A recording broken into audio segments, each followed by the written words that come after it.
Hello. सर्वप्रथम मी आलेल्या सर्व आमच्या पत्रकार बंधूंचं हार्दिक स्वागत करतो.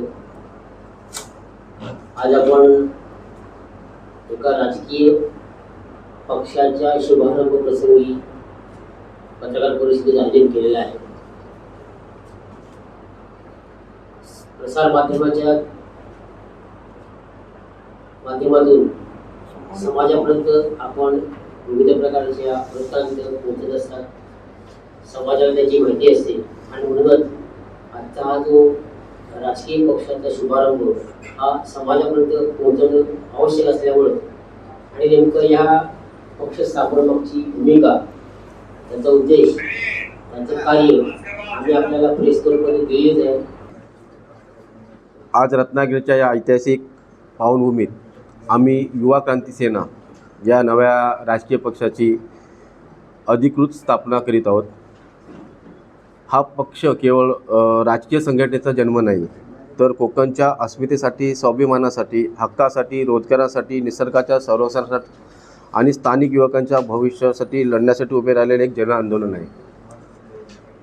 हा पक्ष स्थापन करण्याच्या अगोदर आम्ही एका राजकीय पक्षात 17-18 वर्ष काम करत होतो. काम करत असताना आम्हाला असं लक्षात आलं की स्थानिक पातळीवर काही समस्या आहेत. त्या समस्यांना आम्ही न्याय देऊ शकत नाही. त्याचं कारण असं आहे की जेव्हा इकडचे विरोधक असतील, सत्ताधारी असतील, जेव्हा आम्ही एखादं कुठचं आंदोलन छेडायचो, कुठचं एखादं काम करत असताना आम्हाला ना आदेशाचं पालन करावं लागायचं.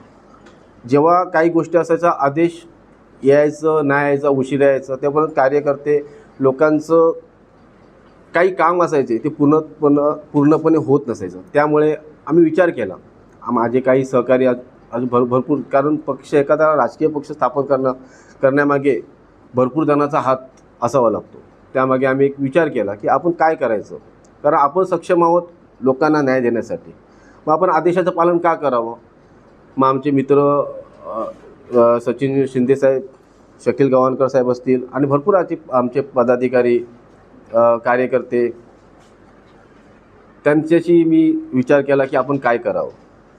मग त्यांना एक असं सांगितलं की जर आपणच सगळ्या गोष्टी करत असतो तर आपल्याला दुसऱ्या पक्षाची गरज काय. आपण स्थानिक लेवलला आपण एक पक्ष उभारू. कारण हा पक्ष उभारण्यामागे खरोखर आम्ही 17-18 वर्ष भरपूर म्हणजे राजकीय पक्षामध्ये केसेस घेतल्या, आंदोलनं केली, लाठीचार्ज पण घेतला, पण त्याचा काही फायदा नाही. फक्त दुसऱ्या पक्षाचा झेंडा हातात घेऊन जर आपला आणि आपल्या लोकांचा आणि स्थानिक लोकांचा जर काहीच फायदा होत नसेल, तर माझं एक असं सगळ्या आमच्या सहकाऱ्यांशी विचारविनिमय करून हा आम्ही राजकीय पक्ष स्थापन करण्याचा विचार केला. जय शिवराय. आत्ताच आमचे संयोजक युवा क्रांती सेनेचे जुनेद बंदरकर यांनी आपण पक्षाचं, आपला नवीन पक्ष का स्थापन करतोय ह्याचं कारण सांगितलं आहे. ती कारणं सविस्तरपणे सांगायचं म्हटलं तर विषय असे आहेत की आपण आजपर्यंत, मी जवळजवळ 2012 एका राजकीय ह्याच्यासाठी चांगल्या पदावरती काम करत होतो. तसेच बंदरकर साहेबही माझ्या वरच्या पदावरती काम करत होते.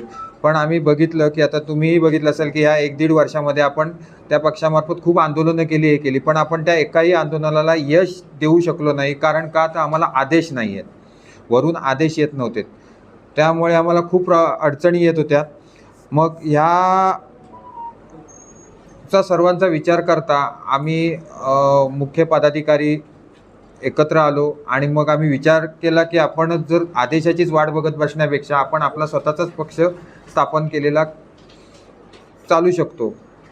मग सर्वांचं म्हणणं असं आलं की तुम्हीच नेतृत्व करा, तुम्हीच. आपण सुरुवात करतोय. आता आपल्या युवा क्रांती सेनेला कोल्हापूरमधूनही आपल्याकडे सहकार्य करण्याच्या भावना ह्या झाल्यात. जवळजवळ 8 संघटना आपल्यामध्ये मर्ज होणार आहेत. पेण, रायगड, माणगाव इकडूनही आपल्या ह्याला इच्छुक आहेत आपल्या पक्षामध्ये मर्ज होण्यासाठी संघटना.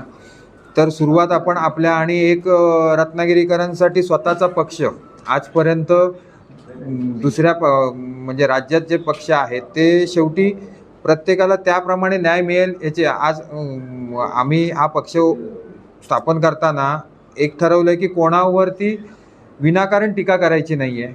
जे चांगलं असेल ते चांगलं म्हणण्याची ताकद आपल्यात ठेवली पाहिजे. जे वाईट आहे त्याला पुरेपूर वाईट आहे हे सिद्ध करून ते पूर्णपणे चुकीचं आहे हे सिद्ध करणंच आमचं त्याच्यामागे असेल.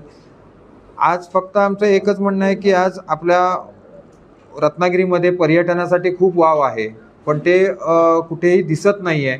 कारण खंताची बाब अशी वाटते की आम्ही जेव्हा घाट सेक्शनला जातो तर तिकडचे लोक आम्हाला सांगतात की रत्नागिरीत पर्यटन खूप आहे पण राहण्याची व्यवस्था नाही आहे किंवा तिथे पार्किंगची व्यवस्था नाही आहे. खूप काही गोष्टी अशा आहेत की ज्या फक्त आपण बघून जाऊ शकतो, पण ज्यावेळी हे पर्यटक राहतील त्यावेळीच आपला स्थानिक हॉटेल व्यावसायिक जगू शकतोय. तिथले स्थानिक आज मालवणसारखं शहर छोटंसं आहे पण तिथे आज होमस्टे प्रत्येक ठिकाणी आहेत, पण आपल्या रत्नागिरीमध्ये तुम्हाला ते दिसणारच नाहीत. ही दुर्दैवाची बाब आहे. मग त्या पर्यटनासंदर्भात आपण एखादी त्यांना प्रशिक्षण देऊ शकतो एक तिथल्या स्थानिकांना. आज मिऱ्यासारखं आपलं एक स्वर्ग रत्नागिरीतलं स्वर्ग आहे, त्या ठिकाणी आपण काही करू शकत नाही. तिथेही आज मोलमजुरी करणारीच लोकं राहिली आहेत, त्यांच्यासाठी आपण काहीतरी करू शकतोय. आणि शिक्षण क्षेत्रात काही जणांना अजूनही गावांमध्ये माहिती नाही आहे की पुढे काय करायचं आहे, त्यांचं हे करू शकतो. आरोग्य संदर्भातल्या लोकांना बऱ्याचशा समस्या माहिती नाही आहेत की कुठे काय होतं आहे. आपली महात्मा फुले योजना बऱ्याचशा काही गोष्टी आहेत की ज्यांच्यासाठी खाली गरिबातील लोकांना ह्या गोष्टी माहितीच नाही आहेत आणि त्यांना कोणाकडे न्याय मागावा, कुठे काय हे करावं हे काहीच माहिती नाही. तर सुरुवातीला आम्ही ग्राउंड लेवललाच काम करणार आहोत. आणि सर्वात महत्त्वाचं, निवडणूक हा आमचा विषय नाही आहे की निवडणुकीसाठी आमचा फक्त एकच उद्देश आहे की लोकांना न्याय आणि रत्नागिरीचं नाव कुठेतरी वरती जायला पाहिजे. प्रत्येक गोष्टीमध्ये पर्यटन असेल, आरोग्य संदर्भात असेल, शिक्षणाच्या बाबतीत असेल, तर ह्या गोष्टी आपण कुठेतरी डेव्हलप करू शकतोय. ह्यासाठी आमचे प्रयत्न असणार आहेत. त्यामुळे आम्ही हा पक्ष स्थापन करायचं ठरवलं आहे. आणि जेवढ्या लोकांपर्यंत आम्ही कोणालाही सांगणार नाही आहोत की आमच्या पक्षामध्ये या किंवा ह्या गोष्टी करणार. ज्यावेळी आपलं काम बोलेल त्यावेळी आपलं हे होईल, कारण आपण जनरली ह्या गोष्टी लोकांसाठी करणारा हा लोकांसाठी असलेला पक्ष आहे. लोकांना न्याय मिळवून देण्यासाठी असलेला पक्ष आहे. महाराष्ट्र नवनिर्माण सेनेचे आम्ही आता तुम्हाला माहिती असेल की 1-1.5 वर्षापूर्वी आपण आंदोलनं केली होती. त्याच्यातलं एक काम म्हणजे होर्डिंग उतरवायला सुरुवात झाली होती. पण आणि आत्ताचे जे नगरपालिकेचे इलेक्शन जे झालं ते ऑलमोस्ट सगळे मुद्दे मनसेचे होते. जे विरोधकांनी घेतले होते ते सगळे मनसेचे होते.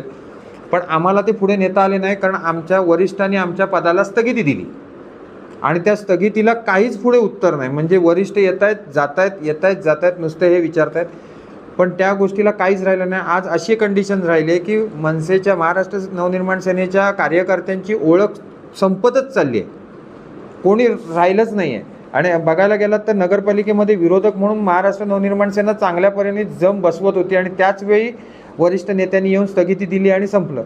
मग जर मगाचपासून आम्ही तेच सांगतोय की आम्हाला आदेश आणि वरिष्ठांचे ते होत नसल्याकारणाने आम्ही सगळ्यांनी, आता बरेच जण आहेत ते पण आम्ही तुम्हाला राजीनाम्याचं हे देतोय की एवढे राजापूर, लांजा आणि रत्नागिरी इकडचे पदाधिकारी आणि कार्यकर्ते जवळजवळ 125च्या आसपास आहेत जे राजीनामे देत आहोत. तुम्ही मगाशी एक विषय बोलला